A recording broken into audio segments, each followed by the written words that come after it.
Minister, we heard you say in the House you've got ample evidence against Graham Power. If that's the case, why haven't you acted on it? You've had 20 months. Well, I didn't get it very quickly. That was the problem. I didn't get the first reports in draft form until October of last year. I didn't get the full papers in relation to the first set of matters until February. You've been a Home Affairs Minister 18 months. Yeah, but I have to wait for the Wiltshire Police to do their job.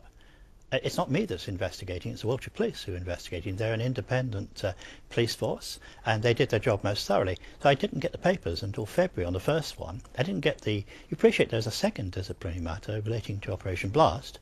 I didn't get the papers on that until May, June of this year. In fact, June we got the papers. But we've always known that there's this deadline, if you like, Graham Power's retirement on the 19th of July of this year. So there was a deadline to stick to. By not sticking to that deadline, we've run up a huge bill to the taxpayer, £1 million. I mean, that's just hugely incompetent, isn't it? That's got nothing to do with the timescales. The issue is that Graham Power actually brought forward his retirement date. He was due to retire at the end of this year.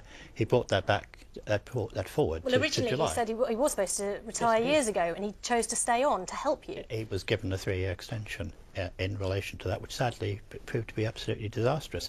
The issue in relation to expense is this. We have two major areas of investigation. These are serious issues which the public really must know about.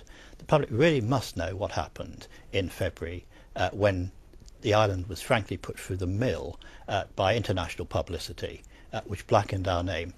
The island also must know why a lot of money has been wasted on this investigation, and the island must know why it is that the police were keeping secret files on every state's member, including a criminal record on each of them. These are very serious issues. So what is the evidence? You say there's ample evidence? Well, I've got a 383-page report, I've got 100+ pages, I've got an accountant's report. Can you give us the gist of that on Channel TV?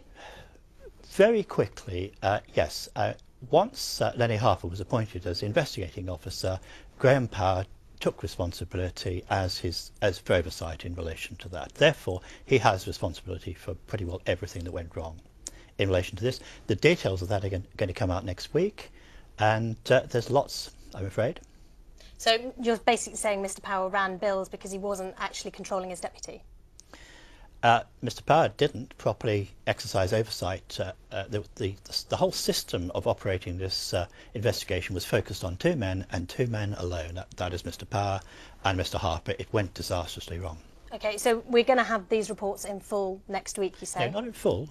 You're going to have substantial sections of this initially, and then the remainder subsequently. We have additional work to do on that. OK, but in the meantime, obviously you're going to be presenting this evidence, which you say will show that Mr. Power was guilty of wrongdoing in his job.